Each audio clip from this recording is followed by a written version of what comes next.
Welcome back, everybody. It's Copper State Firemen podcast. This podcast is for firemen burning the ships of complacency, laziness, and excuses. We're promoting love and passion for the job, encouraging eagerness and mastering the craft of the fire service. The information, opinions, values, recommendations, and ideas are the host and the individuals on this podcast and are not affiliated with the organizations, fire departments, and companies the individuals work for. This podcast is for general information use only. Sponsored and endorsed by the Copper State Fools. Let's go. Welcome back, everybody. So we're in season 2 of Copper State Firemen podcast, and I'm here with Battalion Chief Jamie Howarth. She's got over 20 years in the American Fire Service. She's an operations chief right now in the field with the boys, doing the hard work. She's here to talk about leadership today. So we have a lot to do. She's got a bunch of different theories I've never heard of and her own podcast, and we'll get into all that later, but it's super exciting. I'm excited for this for a couple of reasons. So number one, first female fireman on the podcast, which is amazing. Get some, right? Second is first video ever. So unfortunately now you guys are going to know how ugly I am, but it's okay. Battalion Chief Howarth, welcome to the show. Thank you very much for taking your time out this evening. Let's just kind of get into it right now. So you work for a fire department, I believe probably within the top 25 of the nation right now, if I remember correctly. So just tell us real quick about the department you work for and kind of your role, how you fit into the department right now. Okay. Yes, I work for a large metropolitan department, as you described. We have over 30 stations. The population's around 550,000. So we're a pretty busy department. I am currently a battalion chief in the Operations Bureau. I am assigned to oversee 7 stations, and I really have worked my way up through my career strategically to stay in the field and be with the people, because I feel like that's really where the meat and the potatoes and the fire service grows and becomes what it is. So I have purposefully done that with my career, and been purposeful with my steps, because I wanted to work my way up through the ranks, and I wanted to be involved with that decision making and get that experience. That's amazing, because we always talk about the fireman's fire chief, right? So we always want the battalion chief not only to grow up in the department we work for and make sure that the listeners know you've been with the department you now over 20 years. You started as a fireman and worked your way through every rank all the way up to Yes. battalion chief in your current department, correct? That's correct. Yep.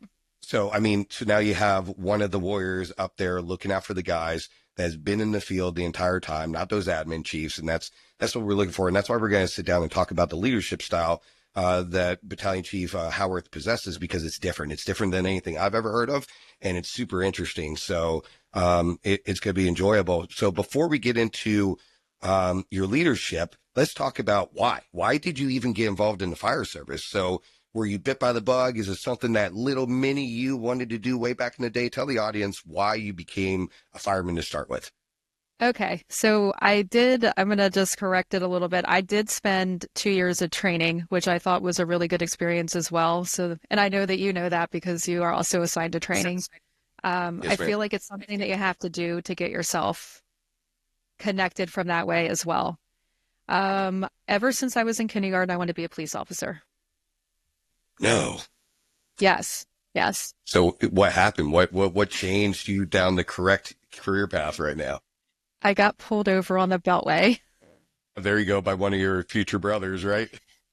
Yeah. So actually, I was a future sister, and she was having a really rough day, and she pulled me over. I was actually going from community college to work.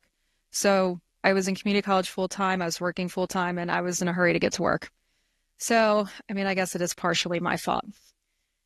So when she pulled me over, she gave me a lot of tickets, and I felt it was in my best interest to really not get hammered in court by going to like a driver retraining program. So I signed up for one that the county has. It was in Prince George's County. And I walked into this firehouse, and I just saw people running around in shorts and a t-shirt. And I was like, what is happening? This looks like fun. Yeah, who are all these people? And someone's like, oh, we volunteer here. And I was like, people volunteer to run into buildings. Like, that sounds crazy. Now, I was 17 at the time. I just not really been exposed to the fire side because I'd always had my heart set on the police side. So it just never dawned on me to even try out the fire department. And I took classes there for 2 weeks and I got to know some of the guys there. They talked me into volunteering and they're like, come on, you can just try it, right? And I was like, actually, it's not a bad idea. You can kind of try before you buy. You can't do that with the police. Like, you have to be 21. I was only 17. So I'm like, it's along the same lines of what I want to do. Like, I am not a desk person. I get bored and I needed a job where I was not going to get bored. I like to be outside. I like to be around people. So I joined and I fell in love with it. The department I work for now I applied to two departments at the same time, and the department I work for now hired me first, and that's how I ended up where I am. So for me, it's actually probably the best return on investment I have gotten in a ticket, right? So like I feel like Absolutely. it's paid me in dividends over the years because I don't think I would have ever gone down this path. Being pulled over on the Beltway literally changed my life. And it's amazing to me the journey that I've been on. I can't believe that my career side, I've been doing it for 20 years and 25 years total. It's crazy. Yeah, that's amazing. And what a great story. A path that you were going to go down and then accidentally basically got tripped into the best thing that probably ever happened to you career wise. Yes. Now look at you now, you're upper management towards the tail end of your career. Possibilities are endless. So we know the why now. So let's learn a little bit about your fire department. You said it's a major metro fire department, right? So when they start, is a combination, all career, volunteer, kind of break down the system. And then for guys listening, because I love how everything's different from coast to coast, explain to listeners maybe your surrounding cities and counties around you, what kind of relationship you guys have with them. Yes, our combination department, we do have combination stations. Not all of them are combination, but we do have quite a few. I actually have quite a few in the battalion that I supervise, and it is definitely a different dynamic, but one that can be worked out if you approach it correctly with a good attitude. We do have similar jurisdictions around us that are of same size. I would say probably one of the things that is really unique about where I work is we have a lot of different disciplines. So we have fire investigations, we have marine, we have special ops. So we have a lot of diversity when it comes to the stuff that we can do in the field and for operations. We also have a large airport in our jurisdiction, and we also have military bases in our jurisdiction. And that really could be complex, but our department with those surrounding jurisdictions work really well together because of our automatic mutual aid. When they come into our county, they follow our rules, and when we go to their jurisdiction, we follow their rules, and it's worked out so far. For the most part, I haven't really had to get into anybody's ass about not following the rules, but it works itself out. Good. So now when you still on your department, so when you get dispatched, let's just say our normal bread and butter house fire, what do you get besides yourself? Obviously, you're a responding battalion chief. So what is your initial assignment on a working house fire? 5 engines, 2 trucks, a rescue squad, medic unit, safety. We also get 2 battalion chiefs. Okay, so with the 2 battalions, since we're talking on that leadership role, so I'm assuming 1st Battalion is going to be the initial incident commander. So or That's correct me correct. if I'm wrong, or what's that 2nd Battalion doing then? They're going to work. Oh, yeah, is that right? Okay, so Yes, would that actually be an interior sector for you guys? How's that work? it is. So the 1st battalion chief is the one that is going to be setting up command and will be running the incident. En route to the call, they're adjusting the run order because we're SOG based, not NIMS based, which I think a majority of the country is SOG based now. It's the best approach for community responses. And the 2nd battalion chief, it depends on the size and the complexity of the incident, right?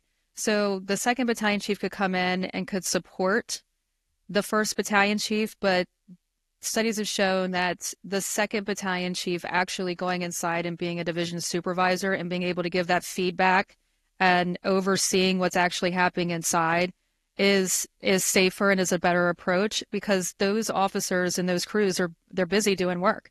So it's easier for that supervisor to be able to really give the information back to that first battalion chief, who understands kind of like exactly what they're looking for and can give them complete can reports. I always bring a hook with me, but Because you're a good fireman, you always need lots of hooks. You know that, right? I know. And there are some battalion chiefs who like think it's not needed, but I'm not going into any structure fire without a tool. It's just, it doesn't feel right to me, and something could happen to me also while I'm in there. And plus, it is fun to still be able to do some work even at this level. So that's amazing. So explain to the audience that doesn't know an SOG approach. So for your current department, is it predetermined running assignments? How does that work? Yes, so it is predetermined running assignments. We do have automatic vehicle locators, or AVLs. And so it determines basically the run order. Even with our automatic mutual aid, basically it's just a recipe of what they're going to do. Previously, and I've actually operated under both systems. So the previous system was the first officer would arrive on location, and as the apparatus was coming in, they didn't know what they were going to do. They would arrive on location, they would be parked in like some wonky place, and then you get bottlenecking. And it now puts all of that on the first due officer. Water supply, and if you're in rural water supply, it's like a whole nother animal. And then it's like, okay, first due engine, you're going to go do this. And second due engine, you're going to go do this. And it's very micromanagey. The SOGs are better. They started out with the blue card. I'm like drawing a blank on his name right now, but there is blue card training. Thank you. That's it. It's a Phoenix guy. Yeah, Phoenix, very popular chief. Yes. Yeah. Yes. So Phoenix really was the spearhead for that, and put out community policing. See, it's like it's still in there. Community responses for firefighting, because most of the stuff that we respond to is not going to turn into a NIMS level stuff where you're going to have branches and take out, sheaths, twigs and leaves and everything else that goes with the crazy stuff. Yes. And it actually is a efficient, safe, and quick way to alleviate the issue. And it also sets the scene up for success right away. Now, you can deviate from the SOGs, but there has to be a good reason why you're deviating.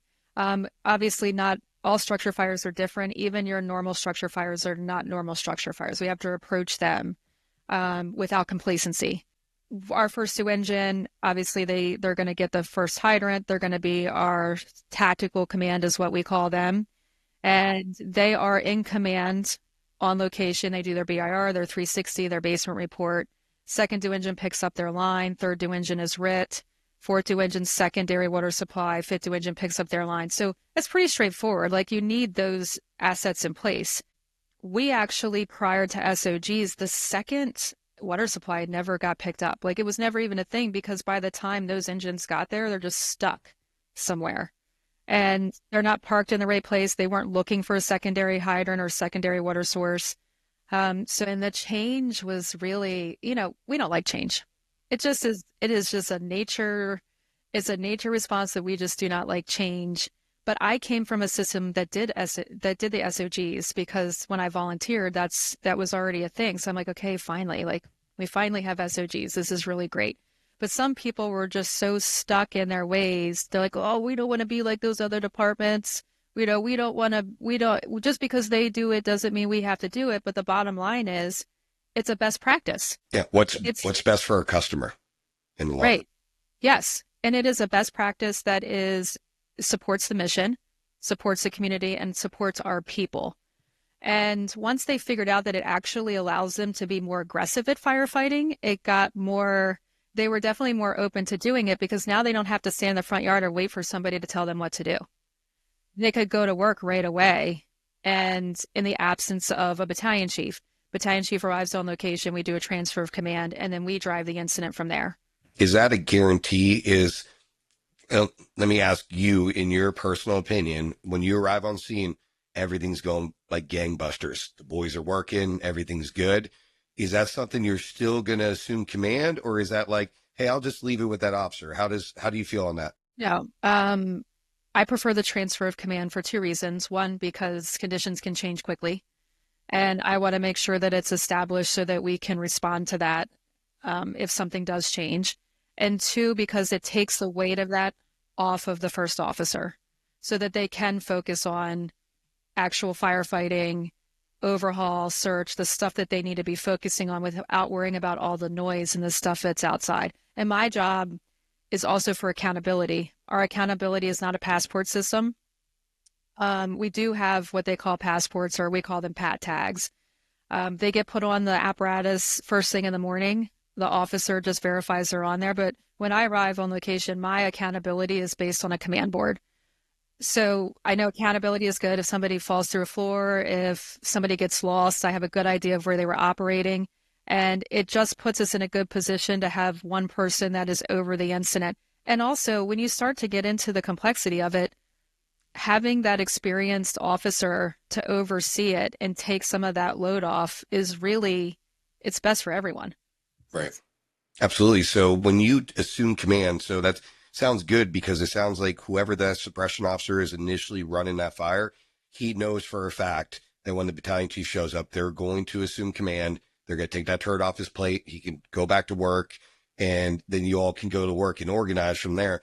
So since that's kind of pretty much a guarantee, does it cut down on the radio chatter, or how does that work when that transfer happens? Is it a entire ordeal, or are you able to keep track of those units while you're responding? Because I'm not sure if you have an aide or not with you. No. Okay. I do not have an aide. I feel like my driving skills are really good now. Like I really feel like I'm going to knock on wood for that though, because I work in a couple of days and I want to make sure I'm not like a whatever. Oh, see, I just knocked on my table. Now my dog thinks somebody opened the door. I can actually tell you, I could verbatim tell you what my transfer command usually is. When we are responding, because we do not have an aide, I am driving. If somebody wants to add to the box, they have to ask permission. So like, let's say somebody came available in their first due. They have to call me so that I can give the new running orders so everybody knows what their assignment is. So en route, I don't have my CAD screen right now because there's some stuff going on with just the systems at our work, but so I do temporarily have an aide, and it's spoiling me, but that's like a whole nother story. So going down the road, yes, I'm responding. I deal with the running order, and I deal with communications. Their job is to deal with assigning those units, or just coordinating with them for fire attack. And I'll give you an example. 1.5-story single family dwelling, you have fire in the basement. Now, our SOG says that on normal circumstances, the first due engine, first due truck, and second due engine are side alpha. And the fourth due and fifth due usually go to side Charlie. However, if it's a basement fire and we have access to the basement, we're going to take that first line to the Charlie side. And they have to coordinate with fourth and fifth due, or even that second line, to get them onto the first floor once they have a line in place in the basement. So that's like one example of a change that could happen that they have to coordinate. I don't run that from the car. They are the ones responsible for that. I can make corrections if I believe that it's going to be something that's going to be dangerous. For example, they do their 360 and they don't tell me if there is a basement or if there are conditions in the basement, then I have to call and remind them of that. But I'm not actually running that incident because I'm not there. I don't see the conditions that they see. I just need to listen up and make sure that the benchmarks that need to be reached for safety are done, and they get to go to work. But I do reassign units if they come available from their first due. Then I either say yes or no. If I say yes, then I have to tell everybody to stand by for the new running order, and I have to run that down prior to arrival. When I arrive on location, I can tell you my typical transfer of command is Battalion X is on location. Engine 1, I have you with 2 personnel operating on the first floor. I have you with Truck 1. They're also operating on the first floor with 3 personnel. If that's correct, give me a can for transfer of command. So they'll come back to me. So I mean, you know how many people are usually riding on apparatus, right? So it's pretty easy for me to track a couple engines in a truck going down the road before I arrive on location. If it's not correct and I got it wrong, it's their job to correct me. Like, let's say there was a volunteer on that engine and they actually had 3 versus 2 and I just missed it. So normally it's, yep, that's correct. They give me conditions, actions, needs, and then I transfer command to me, and then I take over the incident. Oh, So it's pretty perfect. quick. Yeah, Yeah, it's that really quick. seems super seamlessly. And I know a lot of guys lately have been really complaining about not necessarily the transfer of command, but just the entire encompassment of the micromanaging from the initial IC. If that was a lieutenant, a captain, or a battalion chief on scene, of breaking down, I want you to do A, B, C in this exact order. So it's nice to hear how smooth your system runs and exactly kind of how it works. So you've been through this whole process. You've went through all those ranks. You've been a lieutenant on the suppression side, a captain on the suppression side, and then now you're still a responding battalion chief. So let's kind of get into the meat and potatoes. So obviously you figured out the leadership thing, right? You've been through the paces. I'm going to say yes right now. You can disagree with me, right? Okay. I think there's always stuff to figure out, right? Like Yeah. every time I think I have something figured out, I don't have it figured out at all, and I have to adapt. So, But with figuring everything out, so you went from a management, from a lieutenant and a captain, right, all the way to an upper management. I would consider you.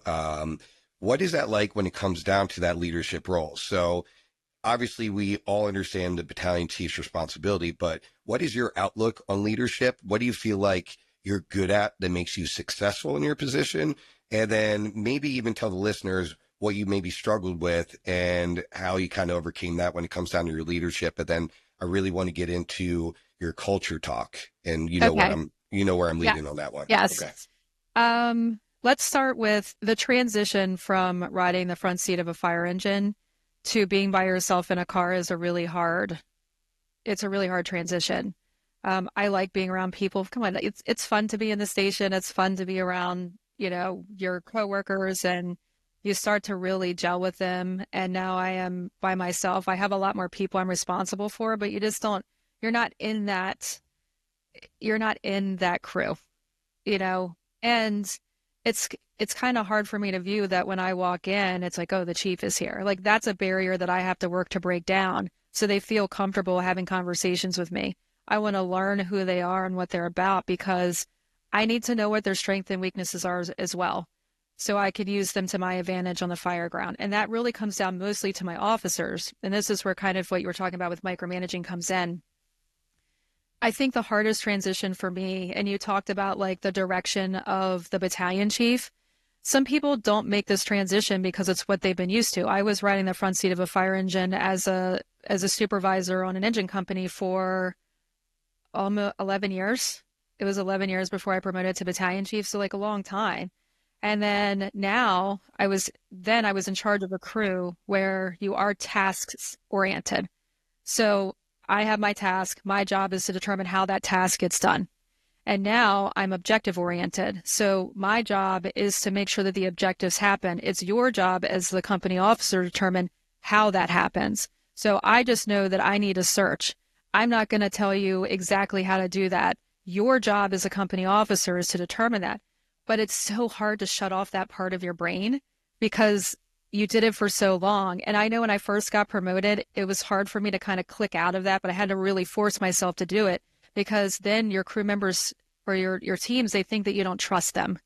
And Right. that's breaking down kind of what you're trying to build up. And it's not because you don't trust them, it's just because the job is so different. And changing from that task orientation to that objective is hard.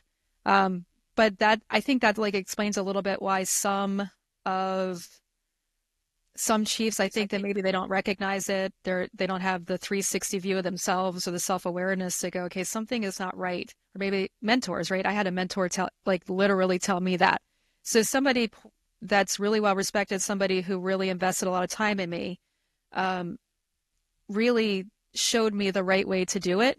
And I feel like I was open for that and it allowed me to get there a little bit quicker. Gotcha. Um, Yeah, so I think that's where it comes down to people like go throw that ladder, that 24-foot ladder, take it over to that Bravo side. Nope, too far, bring it back. And they just get so stuck in that. And another reason micromanaging happens is because it's a thing they can control when they feel out of control.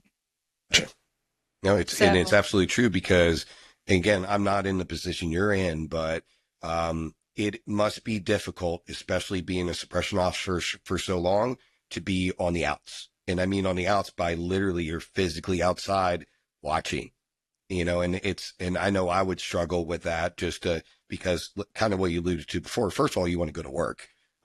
You miss that aspect. And then from what you're seeing compared to what the guys' conditions are interior, never match, right? We all know that all the way around. And it's one of those things where, and I'm sure, correct me if I'm wrong, I'm sure there's been many moments in your career where you're like basically going, what the fuck are they doing right now? Like, come on, they got, like the clock's ticking, boys. Like, you don't have much longer until I might have to, pull you out or whatever. Was that a big issue for you? so I think the second battalion chief helped minimize the conditions interior versus the conditions I'm seeing exterior. And I feel like we do a good job communicating those conditions. And it comes down to that CAN report, which we emphasize quite a bit in our jurisdiction, because it really gives us the best idea of the conditions they have inside, what they're doing to correct them, and if they need anything. How many times have you ended up on, like, let's say that 1.5 story where you have like 4 crews on the second floor? Yeah. And two And and a half of them are on the stairs, right? yes, great. And it's like, we don't need any more people up here. Stop sending them to us. I think the CAN report really helps with that, and that second battalion chief to be able to really see the bigger picture and give us that view of the conditions interior and kind of what they need from that standpoint, because they're seeing it from the objective perspective and not the task perspective. And I think that does make a difference.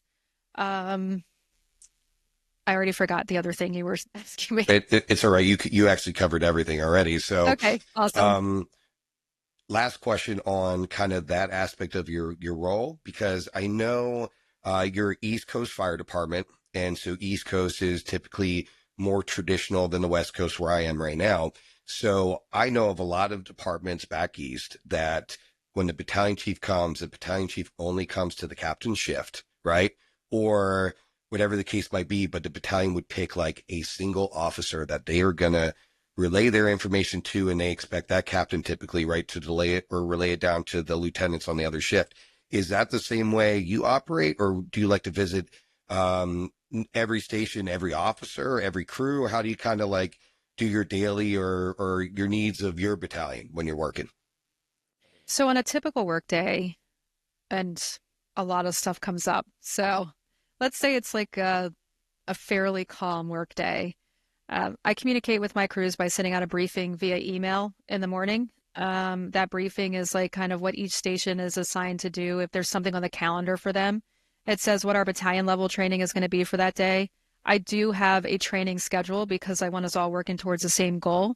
I'm responsible for the schedule, but I've actually delegated it out to a captain for them and another lieutenant to actually make the schedule. And then they delegate it to other officers, like who's going to be in charge of it. But we have something that we are going to train on every shift. And so everybody is aware, we're all on the same page of what that's going to be. There are some instances where a crew needs to work a little bit more on something else, and I'll make adjustments for them in that case. But then I will go to the stations and try and kind of catch them when they're training so I can be in it a little bit and just see how they're performing. And also just so they get to know me a little better and just to see my face. I don't think that there would be a time that I wouldn't visit a station. I don't make it to all of them every shift because it's just busy. But I do try to invest in all of my officers. I think it's really important to do that. Because ultimately they're working for me operationally, and I want to make sure that we're all on the same page and that my expectations are clear for them. Because if you don't have clear expectations, then it's going to go off the rails real quick. And I feel like people just work better when they know what you want from them. Like, hey, Absolutely. we'll do it. You just have to tell us what you want.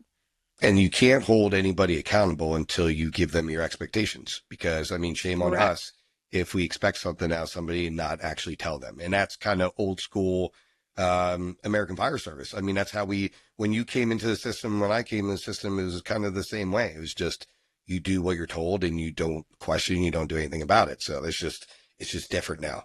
It So is different now, yeah, it is way different now, whether right? we like it or not, right? Like Ever evolving now. society is evolving and what we're hiring is evolving. Changing. It is changing. And again, it goes back to that where we don't like change. We have to start to adapt to it so that we can have high performing teams, because that is my objective. I want high performing teams. When my ops chief shows up to something, I want him to trust that my people and I are going to be doing what we're supposed to be, and he doesn't have to worry about us. And it's constant work to get that well-oiled machine. But here's the problem, is that 25 years ago, I was actually an anomaly because a majority of the firefighters were second generation firefighters, had been exposed to the fire service for so long, really grew up in a tight-knit community because people were closer to home. And now people work further away. I mean, we have some people that fly in for their shifts because we work 24/72. And the dog just did something ridiculous. Anyway, who fly in, and we have a lot more first generation firefighters and people who just were raised in different backgrounds. So I know that this is something that you want us to get into as far as like the culture of the fire service. And that culture has changed because people are commuting. We don't have that same tight-knit community that is in those same stations with the same backgrounds and same beliefs. And like, oh, I remember John's mom. She beat my ass when she was when I was little, and she'll come up here and she'll do it again. It's just you don't know their families like we did 25 years ago. I do think if you get, especially when they first come into the department, so you have to adjust based on the fact that you have so many different backgrounds. And if you think about what culture is a system of beliefs based on religion, ethnicity, background, the community they grew up in, social economic classes. And I was actually, I was flying out to a leadership conference where I was speaking in Texas. And I ended up sitting in the middle. My husband took the window seat for like the first time ever. He usually takes one for the team. So this older gentleman sits next to me, and I'm not really talkative on the plane. My husband will talk to anybody for hours, and I'm in the middle of going over my presentation, and he's a scholar. And so he's kind of looking over at my presentation, and he was like, "Isn't culture in the fire service just a little different?" And I was like, "Tell me how. Like, what is different about it?" And we started talking, and he's like, "Well, technically, you're a metaculture." And I was mind blown by it because we're literally approaching the fire service as a culture with people that have similar backgrounds. And we're technically a metaculture. And what a metaculture means is we're taking people from different backgrounds, but the fire service does have traditions, and the fire service does have, we have just things in place that are good for the fire service that kind of root us, right? And we're taking those people and creating our own traditions, but with different backgrounds of people. And that's where it gets complicated, because if you approach it with people who have the same background, who grew up in the fire service, versus people who, they just wake up one day and they were working wherever and they're like, you know what, today I think I'm going to be a fireman. Like, that's what I'm going to do. So it's just the metaculture approach was something that was like a light bulb that went off in my brain. And I had already had stuff in place with my leadership style that addressed that, but it was really nice to put a name to it and to be able to explain it to other people why it's different, and why a lot of times traditional culture approaches just don't work because the background is so different now. So explain to myself, right, and the listeners. So have we always been a metaculture, or is that something that we've evolved into because of the lack of generational firemen kind of deal? I think it is something that we evolved into. I do say, so it's two things. One, we still have a lot of generational firefighters. I am a first generation firefighter, but 25 years ago, the American Fire Service was smaller. Like we've grown exponentially just because of the demand of the communities. And that growth, there wasn't enough generational firefighters to grow into those positions. So as the American Fire Service has grown, it has seeked out individuals who wanted to go to work like I did and not be bored. I don't think that's the reason for everybody, but that's my reason. And they want to work with their hands. They want to work with the community. They like the idea of being in a team and have a team approach, but they don't have the same be seen and not heard mentality. And the new generation of firefighters, especially this first generation firefighters, the difference is just approaching them with like, you're going to stand in a corner and you're not going to talk. It makes them feel excluded. And for me, anytime that happens, I just think to myself, okay, so you're excluding them from a team, which is by definition like the opposite of what you should be doing for a team. Right. And you're wasting so much time where you could be training them and growing them into what inevitably they're going to become, which is the future of the fire service. And trust me, I am not saying that we need to change how we are holding people accountable. I actually think it's more important now, more than ever, that we hold people accountable, because we have to have everybody on the same page, and we need to shift our focus to training and to ensuring they're a part of that team. So when shit does hit the fan, they are ready to go. Right. So is it your opinion, right? Is it more challenging or is it easier? Yeah, I know it's different, because I feel like you're going to say, Steve, it's different, right? Which I know that, right? But where are you leaning? Is that more of your jam or not? Let's put it that way. Where you're evolving into your career now, do you find it easier for this meta culture, or would it be easier if you're in the same position if you're back in the day with the old school firehouse culture? Old school firehouse culture was, and still in a lot of ways it is, you tell them you're going to go do A. Why? Because I said so. And they go do A. The current fire service and the direction we're heading, and this is me as well, I think it's one of the reasons why I understand it, is they want to know the why behind it. And I actually think it makes us better responders, better firefighters, and it helps us to troubleshoot stuff better when we get into trouble. It is not easier. It just, the leadership style, because I mean, think about it. You're standing there with 6 guys, and those guys are like, hey, I need you to go do this. And they literally are blindly like, okay, that's what we're going to go to do. And now today it's, I need you to go do this. And it's not because they're questioning your authority. They genuinely want to know why. And that makes it more challenging, because we have gotten away from having hard conversations, and because of social media and because of texting and the way that this new generation is being raised, like that face-to-face interaction is not something that they're used to. It's uncomfortable. And we have to get back to being uncomfortable and having those hard conversations to ensure everyone's on the same page, and investing in them so that we can get them up to par as quickly and efficiently and safely as we can. Obviously, we are a response organization, we're paramilitary, and there's a time and a place for the why. If we're in the middle of the thick of it and I'm command and I'm telling you to go do something, unless it's a safety issue, you better go do it. And I would expect the same out of me when I was on the engine. If you make a recommendation for me, if I have an engine company that's in place to do the work and I assign another engine company, I allow for them to call on the radio and say, hey, we're in the position to do that. We have the line in place. We're requesting to take that assignment, which most of the time is better. So yes, of course I'll do that. But to just go do whatever that's not supporting our objectives to get us to the end game and to put the fire out is also not appropriate.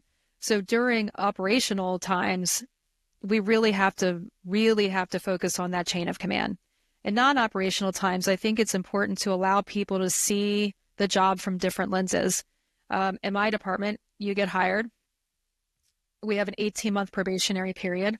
And at year 5, you can put in for promotion. That's a very short period of time from the time you get off probation to the time that you sit for the test. And if we waste 18 months telling them to stand in a corner, we'll get mad when they score really well in the test because they just do well on tests and they sit in the front seat of that fire engine. It's like, well, they feel lost. Well, how did we, leaders, how did we help them get to that point? And you can't be afraid that they're going to take over your job. Our job is to train them to take over those positions as we grow. And I feel like I know this from personal experience. When I promoted to lieutenant, I really did feel lost in the sauce. We just didn't have anything in place, and it was still a part of that. We still had a lot of the be seen and not heard mentality, and it made me feel like, look, I'm here. I really want to work, and I want to understand, and I want to put the grit in, but I don't have the support, or you're wasting your time on just trying to make me feel bad about myself. So we have changed. Promoting to captain is different. Like you're overseeing a station, but the job itself, responding on calls, that doesn't really change. When you get to battalion chief, it is the hardest transition that I've had in my career. And we have a great program in place with mentors and OJT that really make sure that you're up to par. And they actually require that the volunteer chiefs perform the same program as far as sim labs and things like that, because they're doing the job also. And that makes a big difference because if you're going to do it, you have to be held to the same standard. Exactly. Yeah. If you're getting paid or not, you're still there to perform the same task. So, no, I know. I didn't want to say understand. like we're doing the same job because I see that on a Facebook group and I'm like, I don't even want to say that out loud because I'm afraid it's gonna, you know what it is. But I mean, yes, if you want to show up and do this, you're gonna need to be proficient because it's not a game. It's a very serious work that we do, and you have to put the effort into it. And it is getting harder and harder for volunteers to do that, again, because they work further from home and the hours of training is significantly more than it used to be. And it's harder for them to keep up with it. And now we've raised the standard saying, if we expect these firefighters to meet that level, then we expect you to meet that level too, which is, I think it's a better way to do it. Yeah, and absolutely. And it's funny because most departments have an issue with getting guys just to be employed as career firemen, right? Forget do it for free. I mean, I find it interesting that the volunteer system hasn't completely abolished since like COVID, basically, just because it seems like everything's more expensive. Everyone's working farther, longer, everything else. It's got to be difficult. How difficult is it for you in your leadership role, especially on the fire ground, when you transition into these volunteer chiefs or officers? Is it pretty seamless because of what you guys have in place? Or is that kind of like a 50-50 shot with those guys? No, we have our policies and procedures are very clear. Just like we were talking about with expectations, our ops chief is excellent at ensuring that we know his expectations, and the policies that he creates are based off of things.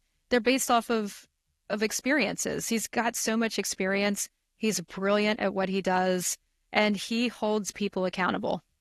There's no two ways about it. It's one of the things I think I like the most about him is because we should expect that out of people. And so the policy for us, to just give a little insight, is as the career battalion chief, I'm ultimately responsible until a higher ranking officer gets there. I can still be in command, but the responsibility always shifts to the senior officer, right? So if the shift commander comes or he comes on calls, and he does run a lot of calls, I can still be in command of it, but he would be responsible.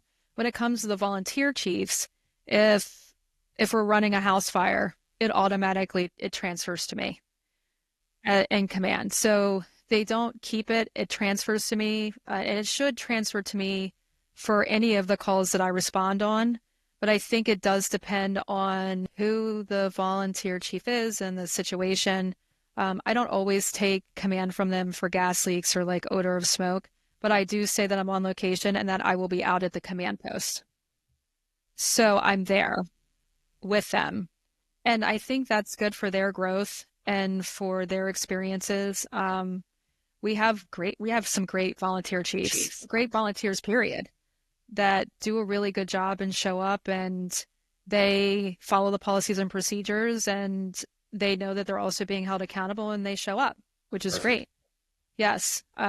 But for the structure fires, it is expected that we have command. So for that, in that case, I would just say that I'm on location and I would just tell them, hey, come to my car for face to face for transition of command. And then I would take it from there. Copy. Yeah, good. And like I said, it's amazing. I like to talk to everyone that gets a chance to come on the show, especially now, like how their system works, just because it's funny. Like we all do the same job. I'm talking from coast to coast, but it's vastly different. And it's always interesting, to have that opportunity to learn each individual in their fire department, because even within the same state, different departments operate, even borders, they operate differently. What do you find before we get into, because I really want to talk about your podcast, kind of what your vision is and kind of where you're tuning your career now. But what do you find, before we get on that, what do you find is your biggest challenge, or what do you perceive is going to be your biggest challenge in the leadership role with your current department in, let's say, the next 5 years? So between today and 5 years from now, what do you kind of foresee would be the biggest challenge, if anything is kind of on the brain at all? So if we're talking about in the next 5 years, if we have a change in executive level staff. Oh, okay. Are you guys And kind for of due for that big turnaround right now? no, I don't. Our next election is, I think it's November 2026. Um, and I feel like we have done leaps and bounds with this administration, and they have been here for 6.5 years. And our ops chief has really set the tone, and he's invested in me personally. And I think he invests in his chiefs in general. And I feel like that change might be hard. And again, it's change, so it's scary, right? Um, I like having him there. I like to know what is expected of me, and I think the direction that our department specifically is heading is a good it's a good direction. And my fear for the next 5 years, or the challenge, I think, is if a new leadership comes in and tries to change that direction. Copy. So That basically what you're concern. saying, so I understand, you, in your opinion, you guys are trending in a very Yes, positive, efficient, effective direction. And I guess the biggest terrify would be someone else comes in and then just railroads all that progress you guys have made over the last 6, 7 years. absolutely. Yeah, it's got to be, I can imagine how frustrating that would be if it were to happen. And I could definitely see that would be a big fear leadership wise. So first of all, thank you so much for all that information about your department. Let's talk about you more. Let's talk about your podcast and your leadership twist. So I've had the privilege to listen to 2 episodes, and excuse me if I'm behind, but so far both have been you and your husband. And your husband, for the people that don't know, is a retired American Fire Service, right? Retired as a captain or battalion? Battalion chief. Battalion chief, right? And then how many years on the job did he have when he retired? A career service, he had 29. Okay, so super seasoned guy.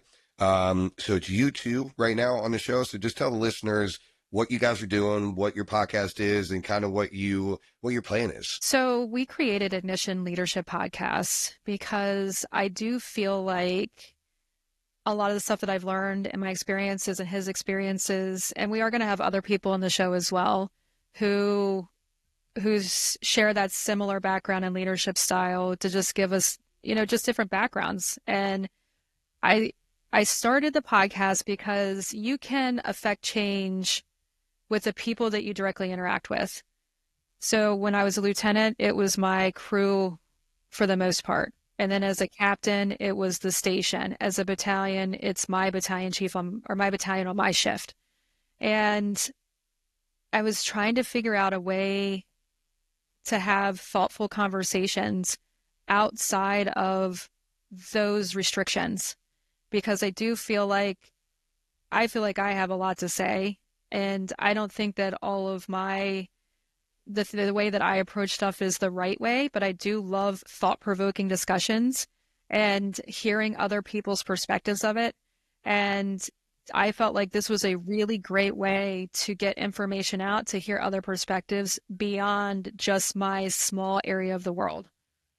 And that's great. So basically, it allows you the opportunity to be able to speak to people from across the country, right?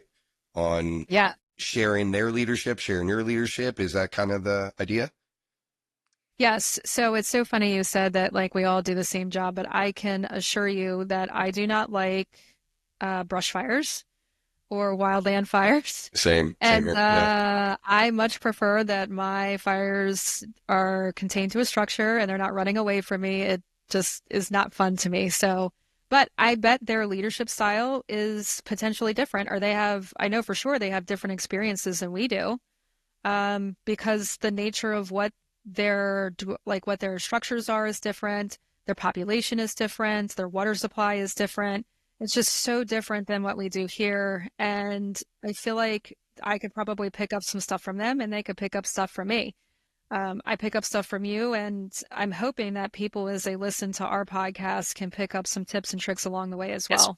Yeah, exactly. And that's what, I mean, that's the whole reason why this podcast exists at all, is to spread the word. It's really to promote Copper State Fools, which is here out of Arizona, and the Fools in general. But the idea behind the Fools is exactly what you just said. I love that you said that. It is, I hate the old school schmees where it's like the subject matter experts, right? I believe there should be no more schmees left. Granted, there's going to be guys with more information than the rest of us, but I've said it to the guys before. I say it on a couple different episodes. Shame on us if we learn something new, it works, and we don't pass it down to the next guy. Because like right now I'm at the academy, as you know, so I have the chance to work with brand new guys with 0 days on the job. They're recruits. So with that said, if I can influence them, it's their fire department. I'm not going to be here for much longer. They have a guaranteed minimum 25 years that they have to do, which they will do. And most will do more. So it's like, hey guys, it's your fire department. So shame on me if I don't teach you what I know, right? To make you better than me. And that's the whole thing, is to spread that information when it comes down. That's why I was really excited to get you on to talk about that leadership side, because there's so many things that we've talked about tonight that doesn't get spoken about a lot, you know? Well, there is something that you have to consider, is that you are influencing them now, but they are going to go out to the field and they are going to have other influences. And some of the stuff that you taught them that was the right way and the grit way to do it, they may end up in a station or with a crew that is lazy or has that mentality where they just don't invest any time in them. And that's something that we have to be aware of as well. And that's why we should also reach out to officer level and ensure that they are operating at a high efficiency level. Because at the training academy, we are not their only influence once they go in the field. And that's kind of where it goes off the rails. So we teach them, and then they go out there and they sometimes learn bad behaviors, and then they promote to lieutenant. And it continues to be a vicious cycle. But you So have to how start something. in your opinion, right, leadership wise, especially in your position, right? You oversee an entire battalion on a shift. So what do you think is the answer right now? I know you can't squash it, but how do we kind of alter that and spin those guys 180 degrees to get the guys up and running? Because we tell the kids all the time, hey, the fire academy is literally this much of your entire career. You have 25 years. So you said it, even outside of probation, which is where they're going to learn most of their traits and skills and kind of go, hey, do I prefer the engine, the ladder, the heavy rescue? Where do I fit into this organization? But again, like you said, every department has them, great crews and horrible crews. And the Yes. worst thing to do is those guys get on those horrible crews. So how do we, in the positions we're now, how do we start to transition or change that? Or at least minimize how many of those situations we're going to run into in the nation as the American Fire Service. What's your opinion on that? Middle to upper management has to continue to create structure, boundaries, and hold them accountable. Where So is your that middle people, management start? Is that an I'm engineer, a considered middle. lieutenant? I'm considered middle management Copy. Okay. So is what battalion they chief level. consider me. Yeah. Okay. because I do affect a whole battalion on my shift. And I think from that point up is really where I actually honestly think that you can hold people accountable at every level. You can hold your peer accountable. If you're the driver and you have a firefighter who is not doing what they're supposed to be doing, you have the ability to mentor them. You have the ability to bring them up and to have positive influence over them. But ultimately, the way to get all these different backgrounds and get people on board with moving the culture forward is to hold them accountable. Is to, if you're not training or you're not performing, then you're going to be held accountable. If you are being lazy or just not treating somebody the way that they should be treated, then you're going to be held accountable for it. And it has to be fair across the board. And that's the direction that we are heading.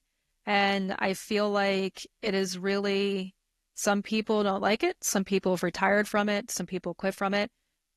It is what it is. That's how you get to the point where this is what is expected of you. And if you didn't come here to do that job and you're not going to raise the bar and get there, then maybe this isn't the job for you. I love it. There's a lot of times that I think we forget in the society that we're in that it's okay. My personal opinion, it is okay to have those tough conversations and be 100% transparent. So listen, this is our expectation. This is the minimum. I expect even higher than that. But with that said, if you are not willing to attempt to get there, then you should probably not be willing to work here anymore. Yeah, you have to be a part of the overall team. When I make decisions or I'm kind of going back and forth, the biggest part of my job at this point is personnel, managing personnel issues, mentoring and developing officers. I feel like in my role now, it is more developing officers so they can develop their people. And that's how you avoid that micromanaging and give them buy-in and give them the ability to also grow their leadership skills. And then if you're an officer in the station, then you have influence over the firefighters and, as you call them, I guess, engineers or technicians, drivers. You have influence over them from that aspect.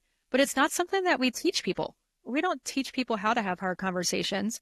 We're not teaching them how to lead and how to separate themselves from, the buddy to boss thing. And there are times that you're going to have to make hard decisions that people are not going to like. But when I have to make a hard decision, the very first thing I think to myself is, how does this support the mission? Because that's what we're here for. And we can't forget that. It's fun to go in. Trust me, it's fun. I like it just as much as the next person. I like the structure fires. I like to be aggressive.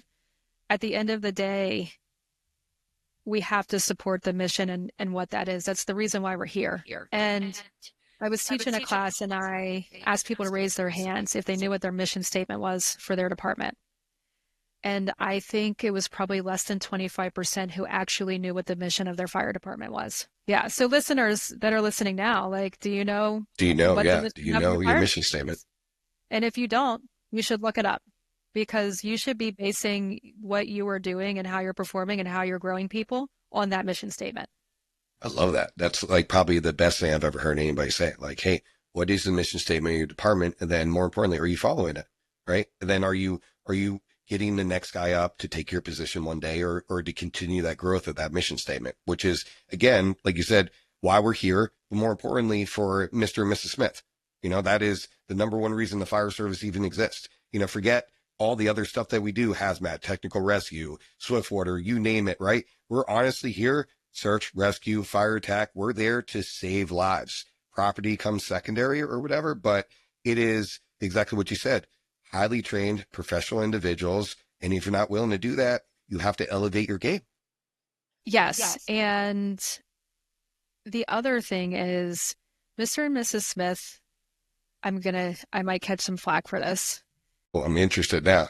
Yeah. They do not care what you look like. They don't care that I'm a female. They just want to make sure that I can do my job. And I may have to do it a little differently because my makeup is different than yours. For example, my center of gravity is lower than yours. I'm still expected to be able to pull people out of buildings. I'm still expected to advance that hose line. And you sign up to do this job, you have to be able to perform. And I don't want it to ever be, well, you got where you are because you're a female. I got where I am because I worked hard for it and I put in the hours and I put the grit into it. And Yeah. that's it. And that's It why just, I was a kick-ass fireman. That's why, because I wanted it. I put the effort in. And it's funny because I get flack from some guys or whatever. You're a fireman, right? I'm a fireman. It is not a gender role. It is I tell kids like this all the time because it's something that I remember a super senior guy saying to me when I graduated the academy back east. They said, hey, when you graduate the academy, you're a firefighter. We decide when you're a fireman, right? And that has nothing to do with your gender. It has everything to do with your attitude, your effort, and then how well you perform on the fire ground. So it's nice to hear somebody kind of still echo that in the position that you're in, because I kind of feel like, and it's just how it works sometimes, when you promote to a certain level, people feel like they have to be not necessarily a yes man, right? But have to conform to, okay, this is what the administration currently does. I need to kind of settle in instead of going, hey, I don't agree with A, B, C, and D are awesome, right? Can we entertain this? These are the ideas I have, the kind of thing, just to shake things up, but more importantly, make it better for the guys. And I say the guys, the people on the job, right? And then that's who protects Mr. and Mrs. Smith, which was yes. what it all circles back down to. And if you don't like it, work your butt off and promote into a position where you can change it. Exactly. It's your fire department. Yeah, and I can tell you for me, like I said, I've been very purposeful with my career because I want to be where the people are. You know, I want to be where you can affect change, where you still have a pulse on what's going on. And I actually had a couple people ask me if I wanted to be the chief of a department. And the answer is no. Why So is the answer no? I mean, that kind of it seems is, like a it pipe is, dream for most. no, it's not for me. So, you've seen my bio. I have a crap ton of whatever degrees and certifications and all that crap, but it's great that I have it. I took those, like my master's is in organizational leadership because I have a passion for leadership. I have a passion for that. And my dad, he passed away in 2018. Something that he always told me was they can take anything away from you except your education. So I've always been thirsty to learn. I've always been thirsty to train because of that. And when it comes down to it, if I think about where I want to be, it's so hard for me to think like the next 5 or 10 years because at the beginning you said like, oh, you're coming around the bend to the end of your career. I'm like, I feel like I just got here. I don't know if I'm there yet. Um, I actually want to be an ops chief. That's what I want to be. Yeah. And that's amazing because it encompasses everything you love, right? Correct me if I'm wrong, Yes. at that next level, that the highest level where you could probably still affect change, but more importantly, you're still with the crews, right? Yes. And I'm not saying that obviously being the chief of the department isn't an amazing accomplishment. It is. But just like being a firefighter or being an officer, it is not for everyone. And I feel like the political game, in some cases, I just don't think I would be good at it. There are people that would be better at it. And I feel like I'm humble enough to know that it's probably not the best position for me. But I do think being in an operational chief level, is something that I would really enjoy and something I feel like I have a lot to contribute to. Not now. I still have a lot of growth to do, but if I'm talking about long-term goals, and you ask me, well, where do I want to be at the end of my career? That's where I want to be. Awesome. And it's not about rank to me. It's never has been. And I think Yeah. that's important. I think what a lot of guys don't understand, and again, this is just how I view things, the positions we promote to, lieutenant, captain, battalion, assistant, deputy, whatever your department has, the good ones, and again, this is my opinion, the good ones promote to those positions because they realize that they can no longer affect the level of change that they want to at their current position. Backstep fireman, engineer, pump operator, lieutenant, Absolutely. and and you just keep pyramiding up. So it's nice to hear someone say like what you're saying, where that is where I want to be because that's where I can still affect change all the way through my entire career. And I feel like at least I'd like to think so, right? Maybe not everybody feels that same way about me, but from my perspective, I feel like I am middle of the road. I think one of the things that we've done when it comes to culture and leadership is you take that old school way of thinking and like the old school fire department where it doesn't always apply now. And we're like, okay, well, things are changing. So instead of taking it at pace, we just swing that pendulum the other way and we 180 made it degrees. just completely just swing it the other way. And then we question why people are bucking it. And I don't think it's a best practice. The bottom line is this: it is not an easy job. It is a job that requires a lot of mental strength, physical strength, determination. And I feel this is my opinion, and I've seen this in a lot of jurisdictions. When they go out to recruit, they're selling it like, oh, well, you're going to get all of these amazing benefits and you're going to get all of this amazing stuff. And like, no, it's really fun and you get to be in a team, which is completely true. I mean, it is, but you also have to tell them like, you're going to be up all night. You're going to be away from your family for 24 hours. You're going to miss some of your kids' Christmases. You are going to have days where you feel like a complete failure. You're going to have days where you feel like you showed up and you really nailed it and you were on your A game. You are going to experience stuff in your career that's going to be traumatic. I actually read a statistic that says the majority of people actually experience 4 traumatic experiences in their life, and the majority of firefighters experience over 400 in their career. I was going to say 4. That's in within your first year at a slower department. Like, Exactly. yeah. And they come into it and they're not, it's not what they saw on TV. And that's another thing I think that contributes to it is, well, I'm watching, what is it, Chicago Fire? I literally watched the first episode of that when it was the pilot, and I was like, I can absolutely not do this. This is trash. So, that's what they see. And they're like, oh, it seems super easy. Like, look at them out there being heroes of the day. They just do whatever. And then they get into the academy, and the academy does a good job of teaching them the basics. But the real work of adapting is when you get to that shift and you're out running emergency calls and you're face to face with the public and it's total chaos and they are expecting you to fix their chaos. And I do feel like in that first 18 months when people come into the field, that's the time where they learn if this is for them or if it's not. And it's okay if it's not. If you promote into a lieutenant position, you're like, I don't think that I can do this, or it's not what I thought it was going to be. That's okay. It's okay.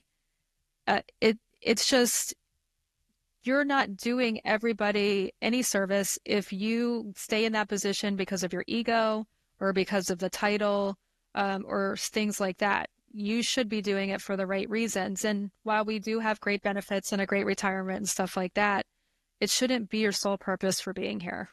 Yeah, no, you're right. It's funny because I've had the conversation that you just had with me, complete opposite, where because it was a recruiting conversation and I'm going, what do you hear on the news about the fire department? If it's not a job in that local area on the news, one of us has cancer, we committed suicide, drug problem, it's negative, negative, negative, negative. And we've had situations in my region where brand new guys are basically being told by their family, are you sure? Please don't. I don't want you to die of cancer. I don't want you to die in a house fire. I don't want you to get shot at, blah, blah. I mean, you name it. And I was literally having a conversation with another captain going, well, how are we going to tell people that it's actually a really freaking cool job? Because we never had to recruit before. And then it seems like we have now. And I know this is completely off topic, but it's funny because 2 polar opposites and both are 100% spot on, So it's like, how do we toe that line of getting the right person in, right? But making sure they know the negatives, but at the same time, we know that they're going to give us 25, 30 healthy years.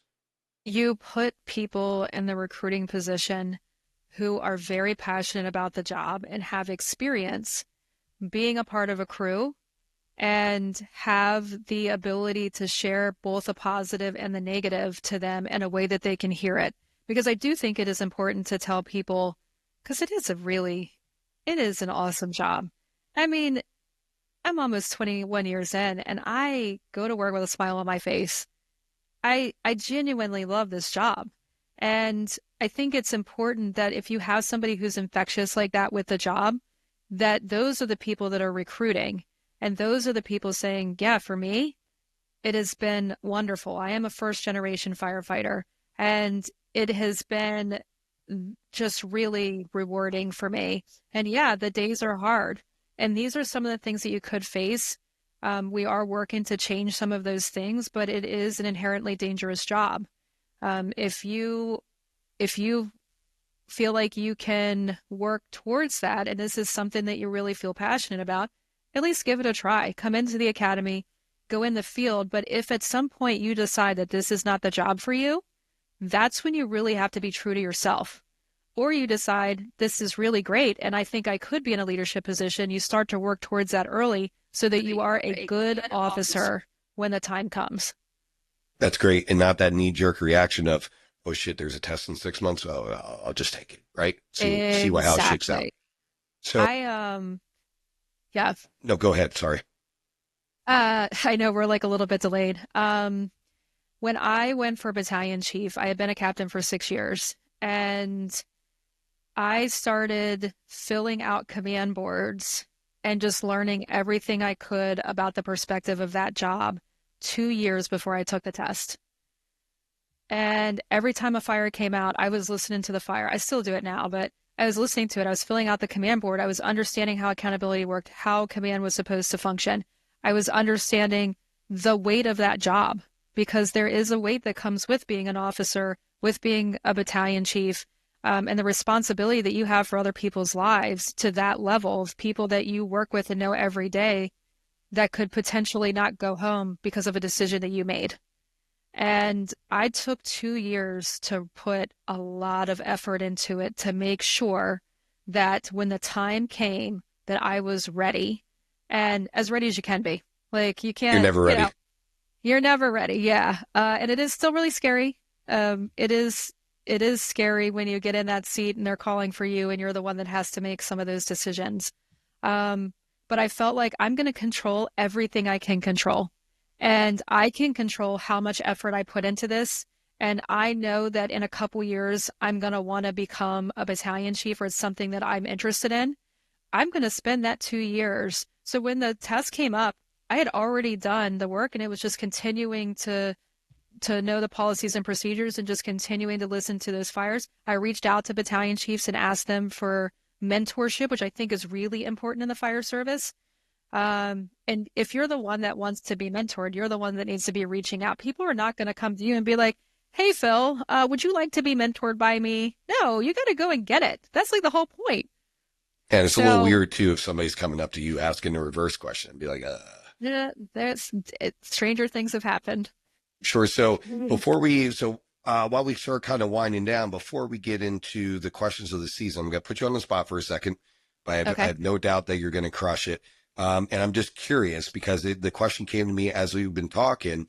If you were to give words of advice to a brand new officer, so in your system, the lowest suppression officer is lieutenant. So a newly promoted hard charger, let's say a number one on the list, but backs it up, has been a backstep guy for a while, engineer the whole nine. What would be not necessarily keys to success, but what would be your first talk with them to make sure that you set them up to be successful for their infancy as a suppression officer? I would make sure that they understand what the role is and what their expectation is from the department, what is expected of them, so that it's clear for them, and what they should expect out of their crews. I think setting them up for success is to clearly define those lines. It helps them to be an officer because their crews now know where the parameters they need to operate in. It can be frustrating because at first you are lost in the sauce. It's just a nature of growing. It's important to reach out to mentors, the right mentors, and to figure out where your weaknesses are as early as possible. We all have weaknesses. I'm very aware of what my weaknesses are, and I I work regularly to try and overcome them. And we're I saw a quote a few weeks ago that said, um, "In the pursuit of perfection, we achieve excellence." So my goal is for them to pursue perfection, and in the pursuit of perfection, they'll achieve excellence. But you're always going to be growing and learning. And it's important for them to always have a mentor and to always be seeking out to grow and learn. Because think about it, we just talked about how the fire service has changed so much over the last several years, and it's changing at a much faster rate now than it ever has been. They have to be adaptable, and they have to recognize when they make mistakes. And the number one thing for me is to be accountable for yourself before you make other people's accountable for their actions. You have to be accountable before you hold other people accountable, period. It just is what it is. So leading by example for the most part. Mm-hmm. That's amazing. So, Yeah. is there anything before we kind of wrap up, is there anything that you want to talk about or anything you feel like we kind of missed? I know leadership is a huge topic, right? But is there any like take homes for the audience you want to do? Like I said, the culture talk is really what I want to accomplish because it's something, again, I've never heard. And it's very interesting. And everyone listening, please, go to Chief's podcast. All the links will be in the bio at the end of the episode. So you'll be able to click over there and she talks in depth about it. I'll link that exact episode. But is there anything else you want to leave the audience with when it comes down to at least your leadership style? Yes, I think for my leadership style, it's important to invest in your people and invest in yourself. And that is how we're going to move the fire service forward and continue to stay rooted in our traditions while also keeping up with the culture and the changes of society. I love it. That's probably the best way I've ever heard anybody explain exactly how I feel in my heart, right? Which is exactly what Chief just said. I love the traditions. That's why I'm a Fools member. That's why this podcast exists. But I also am not an idiot most days, right? And I understand that I do need to adapt with the fire service. And I see the need and I'm wholeheartedly on board, but it's towing that line because I do feel like traditions are that important. So how do you have both? And I think you wrapped it up perfectly in 2 sentences. So that's amazing. So thank you again for your time. So let's get in. We'll wrap up the episode here. We'll get into the question of the season. We already know the why, so we know why you became a fireman, right? Because you're a horrible driver. I'm trying to get better in my current role. And yeah, and now you drive a department vehicle all over the place by yourself. Yeah. While changing orders. Well, yeah, great, cool, multitasking, phone, radio, everything else. So we know the why. So let's talk about traditions. We're kind of spinning off that now. So what is your favorite fire department? Excuse me. What is your favorite fire department tradition? But more importantly, why is it your favorite? So the American Fire Service has very specific traditions that I think you recognize. You're like, yep, that's an American firefighter. Number one thing is going to be the style and shape of our helmet, right? There's a reason why nobody is wearing a European style helmet in the United States of America. And it's not actually because the helmet is not better. Like if you look at the helmet, you get your face mask on pretty quickly and it probably makes more sense, but ours is approved by the NFPA and it does the job. But it's also something that identifies us as American firefighters. And I think that's like a tradition that we have across the board. I think that's something that most American firefighters would agree on. I'm sorry for any European firefighters that are listening. But, come over here and try our helmets and let's see how it goes. Yeah, they think we're crazy anyway, because I know a couple of European guys, they look at us like we're cowboys. Like, why do even guys go inside? Like, it's just a completely different dinosaur, but their helmets are, I'll censor as much as I can, but they're ridiculous. Like I literally said, I remember the department I work for right now, we had demoed them, as in like one came around from training and guys were putting them on. And I literally said, I will quit the day we go to these helmets and go to the neighboring fire department. And I'm like, I would give up all my time, seniority, everything else, because that's how strongly I feel against them. Isn't that so funny? And some people will listen to that and say, well, that's you not evolving. I don't think that's a part of our system that's broken. No, It's absolutely And it not. And all like I said, it's a tradition that doesn't change any aspect of our job. correct, and it's still safe. It's still a safety option that is approved by the NFPA. Um, but it is something that people recognize when you show up on the scene. I think specifically our helmets. I have a leather helmet. I just change the color of it when I promote. It's just one of those things that I think is really deep rooted. So that's one of the traditions that I really like. Something that we do in my department, we started doing this a few years ago, is when people retire, we do an announcement over the radio. Um, Oh, that's amazing. yeah, and we tell everybody in the department so you're aware that they're retiring, so you can call them and have a big dinner for them. And I think that's really great because we do last calls when somebody dies, but we're not celebrating when somebody makes it to the end of their career. So my favorite tradition, at least where I work, is that last call of celebration of them making it to retirement and then wishing them well and to have a long retirement. And you hit it on it with the cancer and the stuff that we have, to really celebrate where they've made it and for them to enjoy their retirement. So I really like that we do that, and that's a tradition that we have, and I think a lot of departments are starting to do it. Amazing. Good, good, good, good. I wholeheartedly agree 100% on that tradition, especially we're talking leather helmets. I'm in 1,000%. So Yeah. amazing. All right. So the next question is, if you could tell anyone, and this is a new question for this season because looking at all the departments across the nation right now, basically every single department in the country, in the United States, is 50% of the department's 5 years and less, which is scary and good all at the same time. No matter how you feel about it, I think it's a positive. Some guys think it's a negative. I see both sides. But with that said, what would be the one thing you would tell a brand new guy, so someone between 0 days on the job and 5 years on the job, that you believe would set them up for success? Always look at where you're going. No, explain that a little bit more. Yep. So always look at where you're going because you get hired, you come off probation, and like we've been talking about, in 5 years, you're up for promotion. And those are things that you need to be prepared for in advance. We shouldn't be flying by the seat of our pants at all. And especially with stuff where, you can sell yourself up to be a good candidate. And maybe it's not even with promotion, but we should be stagnant. We should always be looking at where we're going. We should be always trying to learn and grow and do better. So I have short-term and long-term goals because honestly, 20 years, I just can't believe it. I still feel like I'm 21. My body doesn't feel like that, but my brain does. My Yeah, husband always jokes with me because he's older than me. So he's like, I feel like I'm older than you in years, but I think you're older than me and just how broken you are.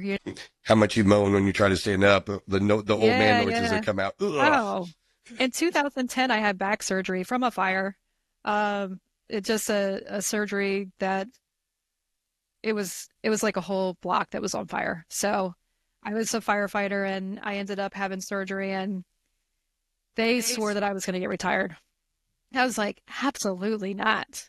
Like, it is not going to happen. So my body, I pay for it sometimes, but it was worth it. Good, good, good, good. All right. So last question.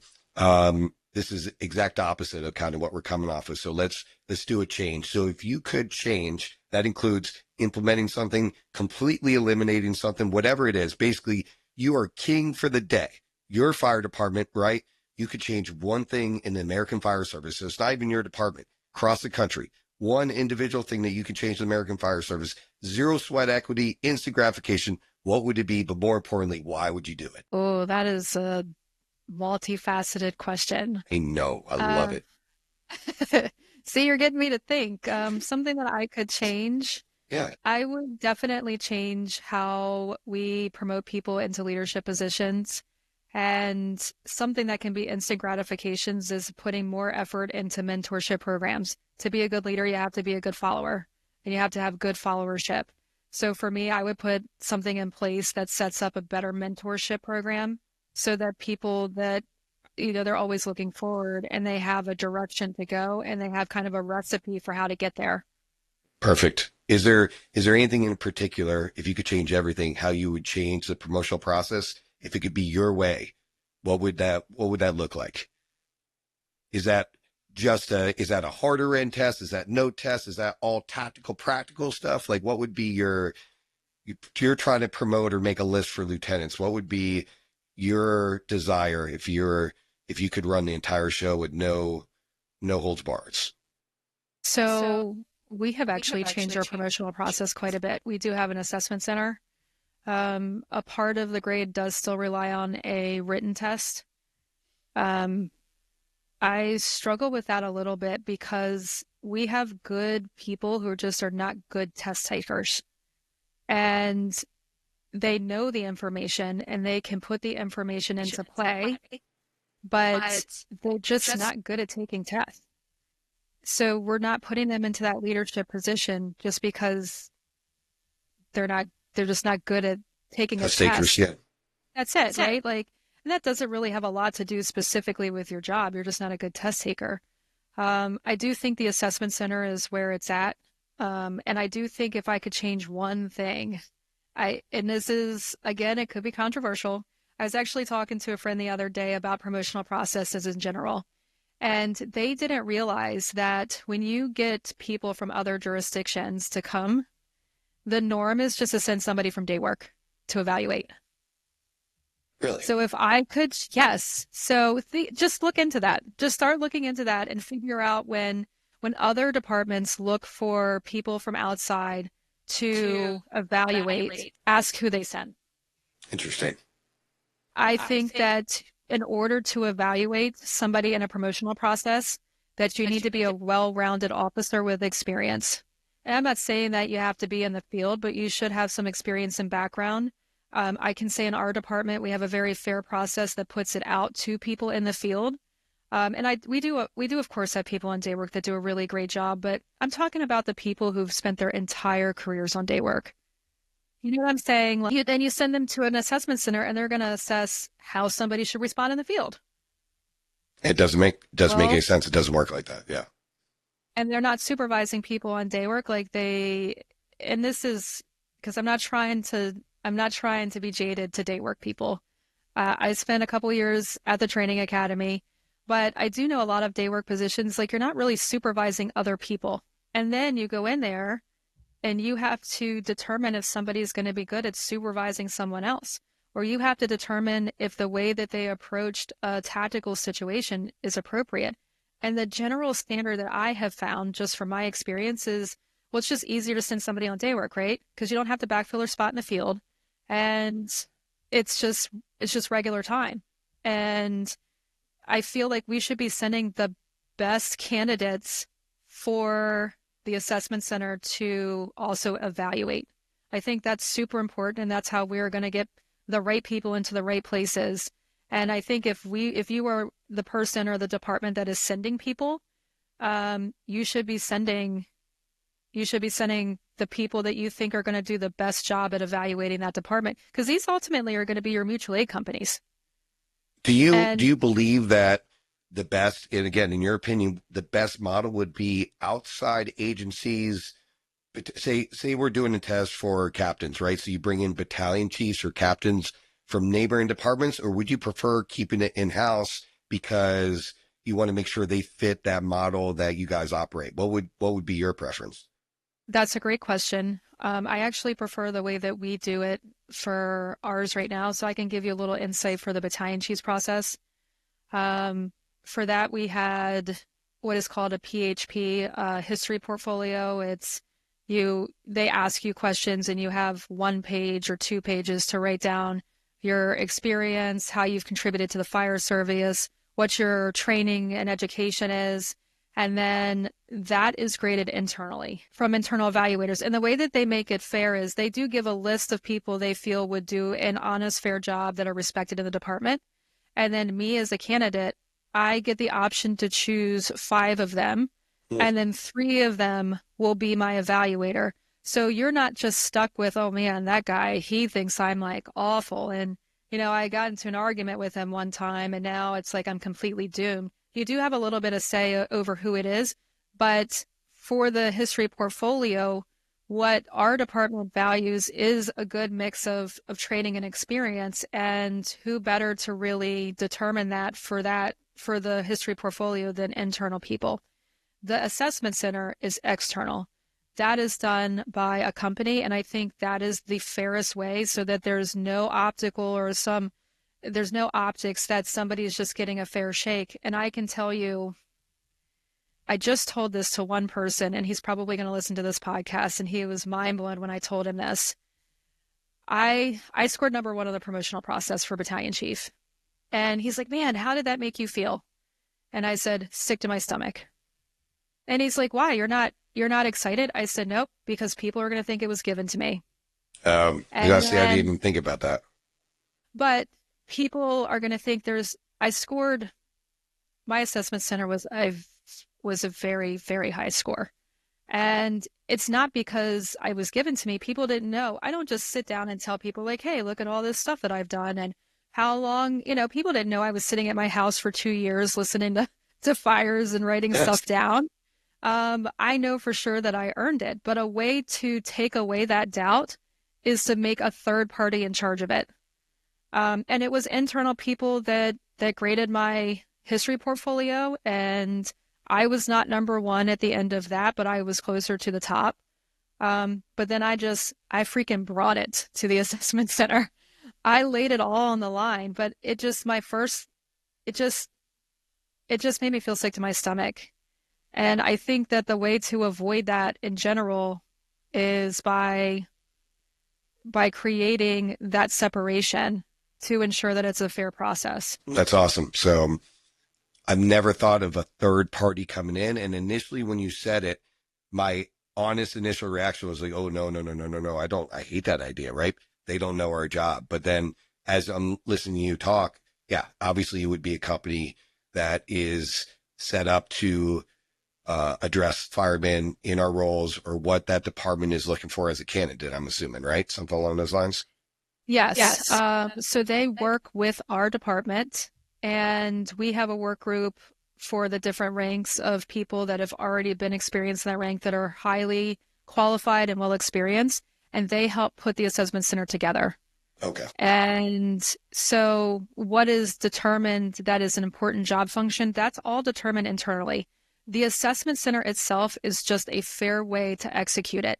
So everybody gets the same time for video, the same setup, ensures that the process is fair. And while it is outside agencies that are doing the assessment center, which is normally who evaluates it, it's not the company that you hire, it's other firefighters, right? And what we do is to avoid exactly what you said is we have an expert that goes there. It's one of our people that sits there. So if I'm an assessor, and I've been an assessor for other places before, there's one person from your department there that is a liaison, and they'll come in and say, hey, they did this during their tactical exercise. Is this normal for you guys? Like, what is your policy? Okay. And then that expert will give the policy, and then they base their assessment on that to ensure that if it is something they don't understand, that it's clarified and determine if that candidate is following our rules and regulations. And I guess the expert that is put there, he doesn't know who it is. They don't give names. They don't say any of that stuff. They just come in and ask the question. I think that is really the fairest way to do it, is to have one of your people there. The person that was there for my promotional process is highly respected in our department and does a really amazing job.